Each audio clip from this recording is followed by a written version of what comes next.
This is the OBA Insider with Chris Malone.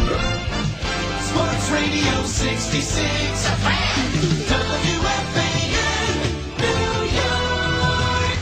All your OBA fans and members of the league, I'm League Daddy on the OBA Insider. I'm your host, Chris Malone. We got a special guest today with Mr. Boston, the owner of the New Jersey Nets. He'll be talking about his team and strategies throughout the season. Oh man, tip off this week. We got a lot of action. Timberwolves looking great, 2-0. And the Sixers not looking too great, 0-2 at the start. The Clippers looking to rise in the league with the top power rankings for the preseason. But to get things started, we're going to go straight through to the interview with Mr. Boston. Mr. Boston, it's a pleasure having you on the show. Thank you for having me. I just start things off. What made you pick the New Jersey Nets? I know you were in a pretty awkward position, picking like close to last with the team draft. There was plenty of other teams. What interested you to pick the New Jersey Nets? Yeah, it was kind of a tough decision. Being that my particular line, the season I had the Heat, we did really well, and I go from having the Miami Heat and changing ownership and switching over to the Nets. When it came down to it, I looked at what big men could provide, the guys I had looking in my player draft, and then the team that the New Jersey Nets have, and it sort of worked out the way I wanted it to happen. Okay, well, tell us something about your offensive and defensive strategy and what makes you think it will work, especially with the New Jersey Nets. In particular, our defense, defensive lineup, with my general manager D-Buck, and my max bid player in Dead Crazy. A lot of people didn't expect it, and they were wondering why I max bidded on Dead Crazy. But when the season starts, you guys are all going to notice and see the reason why I did it. He's a big, solid big man. Those were the two guys I wanted to lock in. Somebody who can control Chris Humphries and Brook Lopez, they have really good defense, 98 to 99 defense. So I started off by getting my big man locked in first. Somebody who can get me rebounds every day, 15 to 20 rebounds a game. So with that said, we got them. Okay, sounds good. How do you choose who plays which line each game? Do you basically play all your stars in one line and kind of spread it out, try to balance the whole team? The way I've looked at it, we did happen to play a game last night, which we got the W in. I tried something a little bit different. My max bid player wanted to play small forward, so I gave him a shot.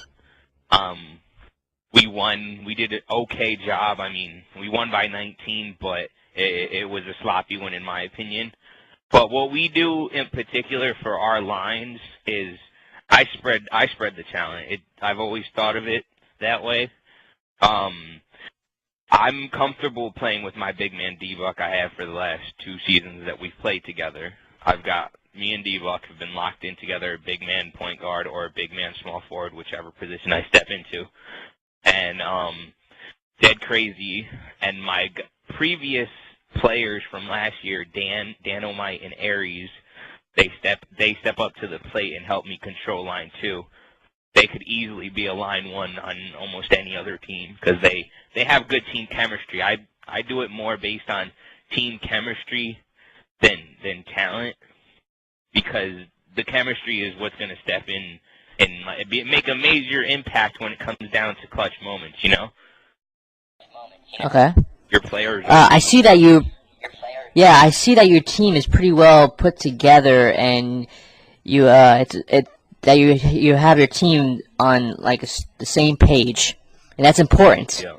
Now, there's gonna be players out there that only want to play the game, Yeah. and not be involved with the media. Yeah. Do you believe a player should be involved more on the website and not just the gameplay?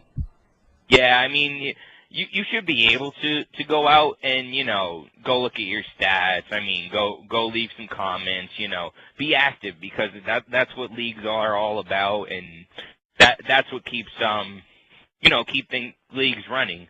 It's sort of like giving you money. You get to the page, you go look at it, and you look at your stats, and you can brag about it, but when you go on, you play a game, what else can you say?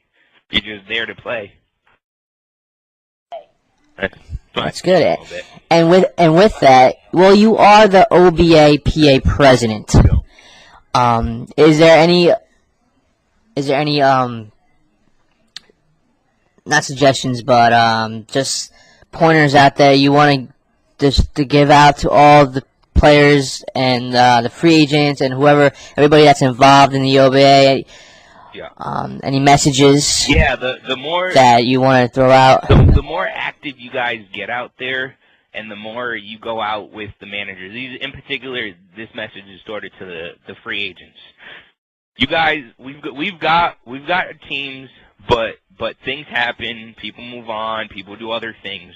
Your opportunity could be 2 seconds away. So being active with those teams are good things, and the players that are on teams and think that they don't have to play games or practice with players, my opinion, that you need to go out. You got drafted for a reason. Play a few games, practice games, get your team chemistry up, because you could be the best single player, but when it comes down to it in team clutch mode, if you can't have good team chemistry, you guys aren't going to win games.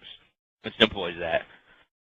And as far as a player rep, there's a lot of different things that I'm going to bring up to the commissioner, Rise Above the Hate, and to other BOGs that we have in the league. But players are going to be heard this year. We had that issue last one of them not being heard. But you'll definitely be seeing a lot more of me. If you have any issues, you know where to contact me on as well. Well, thank you, Mr. Boston, for your time. It's been a pleasure having you on the show. Good luck to your team and your OBAPA job. You're doing a great job on that.